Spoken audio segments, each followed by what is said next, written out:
अरे टिन्नी सरवा का कहत रहे हमरे बेटो बिया न होए ससुरऊ आ जावत है तिलक चढ़ावे का तिलक चढ़ावा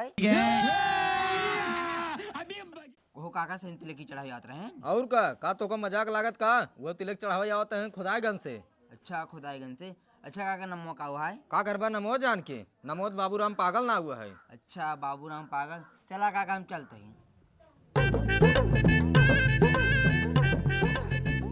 काका पाला की अरे जिया बचवा जी के काका सुने कहूँ कोनो बाबूराम पागल रहते हैं। हाँ बचवा है तब काहे कोनो काम का है। अरे काका सुने जाते हैं गौरव तिलक चढ़ावे। हाँ बाबूराम पागल थमा ही है तिलक चढ़ावे जात रहे हैं। अरे काका तिलक चढ़ावे जाए जीन ओके लड़कियों ने टीवी भवा काव टीवी पकड़े बा ठीक ये बचवा तू बता दी है रहा इनका हम बतावत ही।